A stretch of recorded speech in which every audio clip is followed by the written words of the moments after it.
Isang bata na nalangin sa gitna ng malakas na lindol. Isang pambihirang tagpo ang kasalukuyang nagpapakita ng tunay na pananampalataya mula sa isang mag-aaral sa Sarangani Province habang nararanasan ang malakas na pagyanig. Kitang-kita sa larawang ang isang napakagandang kwento ng pag-asa na kumakalat ngayon sa ating komunidad. Itong bata na ito ay isang grade 3 student mula sa Cayupo Elementary School sa bayan ng Kiamba, Sarangani Province. Noong June 8, 2026, habang ang lahat ng tao sa paligid ay nakakaranas ng matinding takot dahil sa lindol, ang batang ito ay pumili ng isang kakaibang tugon. Habang ang ibang mga kasama niya po mga kapatid ay abala sa pag-aalala o naghahanap ng kaligtasan, siya naman po ay tahimik na lumuhod, nagtaas ng kanyang mga kamay at buong pusong tumingala sa langit upang manalangin. Sobrang nakakaantig ng puso ng tagpong ito dahil ipinapakita nito ang isang napakahalagang aral para sa ating lahat ng mga matatanda na. Dapat nating gayahin po at tularan ang pananampalataya ng batang ito. Madalas kapag may dumadating na bigla ang krisis o sakuna sa ating buhay, ang unang natural instinct natin ay magpanik. Normal lang naman na makaramdam ng takot kapag yumayanig ang lupa o kapag may mabigat tayong problema sa pamilya.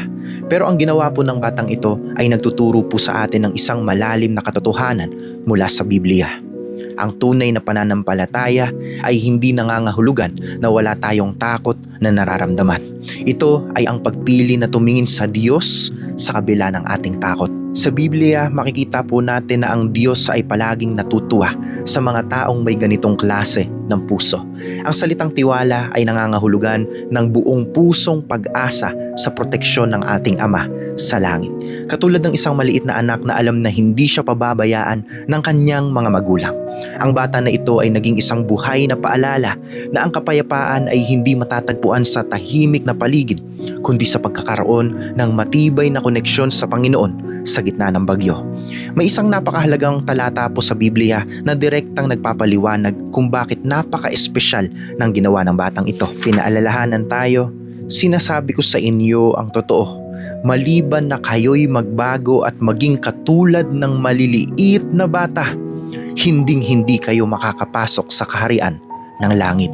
Ipinapakita sa talatang ito na ang pangunahing katangian ng isang bata ay ang pagkakaroon ng simple at tapat na tiwala. Ang isang maliit na bata ay walang ibang inaasahan kundi ang kanyang magulang para sa kanyang kaligtasan. Hindi siya nag-iisip ng mga komplikadong dahilan kapag may panganib. Ang alam lang niya ay ligtas siya sa piling ng kanyang ama at ina. Ganito din po ang nais ng Diyos na matutunan nating gawin.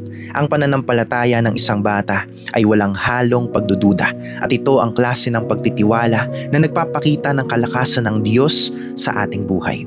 Ang hamon sa atin ngayon mga kapatid ay ang gayahin at tularan ang magandang halimbawa na ipinakita ng bata.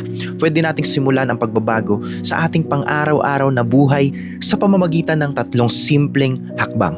Unang-una, unahin ang panalangin bago ang pag-aalala. Kapag may dumating na problema sa buhay o sa trabaho, subukan nating lumuhod muna at magdasal bago nating hayaang lamunin tayo ng matinding takot. Pangalawa, tumingala tayo sa itaas sa gitna ng kaguluhan. Huwag nating ituon ang ating buong pansin sa laki ng problema. Sa halip ay tumingin tayo sa laki ng Diyos na laging may hawak sa atin. Pangatlo, panatilihin ang tiwala. Tanggalin natin ang mga pagdududa sa ating puso at maniwala na laging may magandang plano ang Panginoon para sa ating kaligtasan. Napakasarap po sa pakiramdam na malamang hindi natin kailangang harapin ang mga lindol ng buhay ng nag-iisa. Ang Diyos ay laging nakikinig sa bawat tapat na panalangin kahit gaano pa tayo kaliit o kahina sa tingin ng ibang tao. Kaya sa susunod na makaranas tayo ng pagsubok, mga kapatid, maalala sana natin ang batang ito na mas piniling tumawag sa Diyos sa halip na sumuko sa takot. Mga kapatid, manatili tayong matatag at laging magtiwala dahil mas malaki ang Diyos kaysa sa anumang pagyanig sa ating paligid. Amen. Share this message and you can follow this page dahil araw-araw po tayong nagbabahagi ng patungkol lamang sa ating Panginoong Jesus. This is all for Jesus.